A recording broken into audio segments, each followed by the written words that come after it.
C'est l'un des centres névralgiques de la principauté, un carrefour où se croisent pendulaires, touristes, monégasques et résidents. La gare de Monaco voit donc passer chaque jour beaucoup de monde. Nous avons souhaité savoir comment ce site traverse la crise sanitaire en cours. Patrick Dubief, bonsoir. Bonsoir.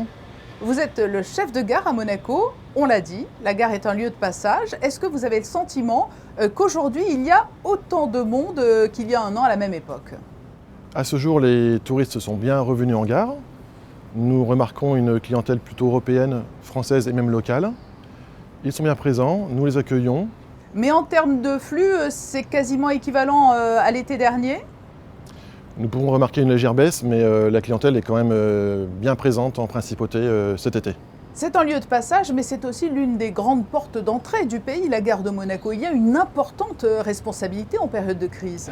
Exactement, la gare de Monaco est un point névralgique, une porte d'entrée magnifique pour la principauté. Elle se situe au centre du pays. Elle sert aussi de rôle de liaison entre les différents quartiers. Et cet accès doit être surveillé 24 heures sur 24 afin d'assurer la sécurité de tous nos clients. Cela n'a pas été presque impossible de se mettre aux normes avec autant de voyageurs chaque jour ?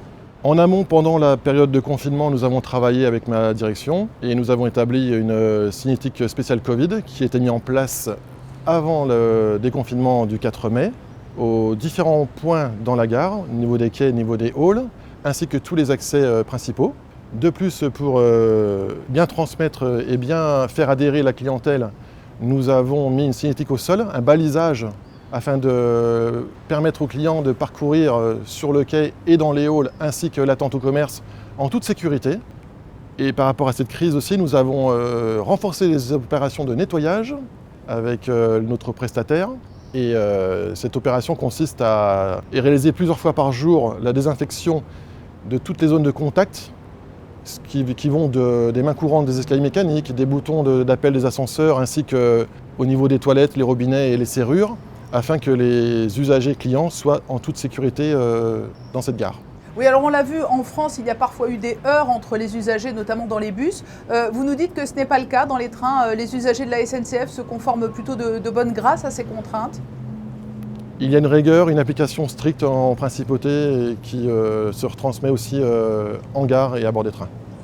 La rentrée va vite arriver, les télétravailleurs seront notamment moins nombreux à rester chez eux, l'activité va reprendre de plus belle. Êtes-vous prêt face à ce nouvel afflux annoncé ? Suite à toutes les mises en place faites dès la levée du confinement et l'expérience que l'on a des semaines et mois précédents, nous n'avons aucune difficulté à accueillir davantage de clients en gare, bien au contraire. Patrick Dubief, chef de gare, merci d'avoir répondu à nos questions. Merci à vous.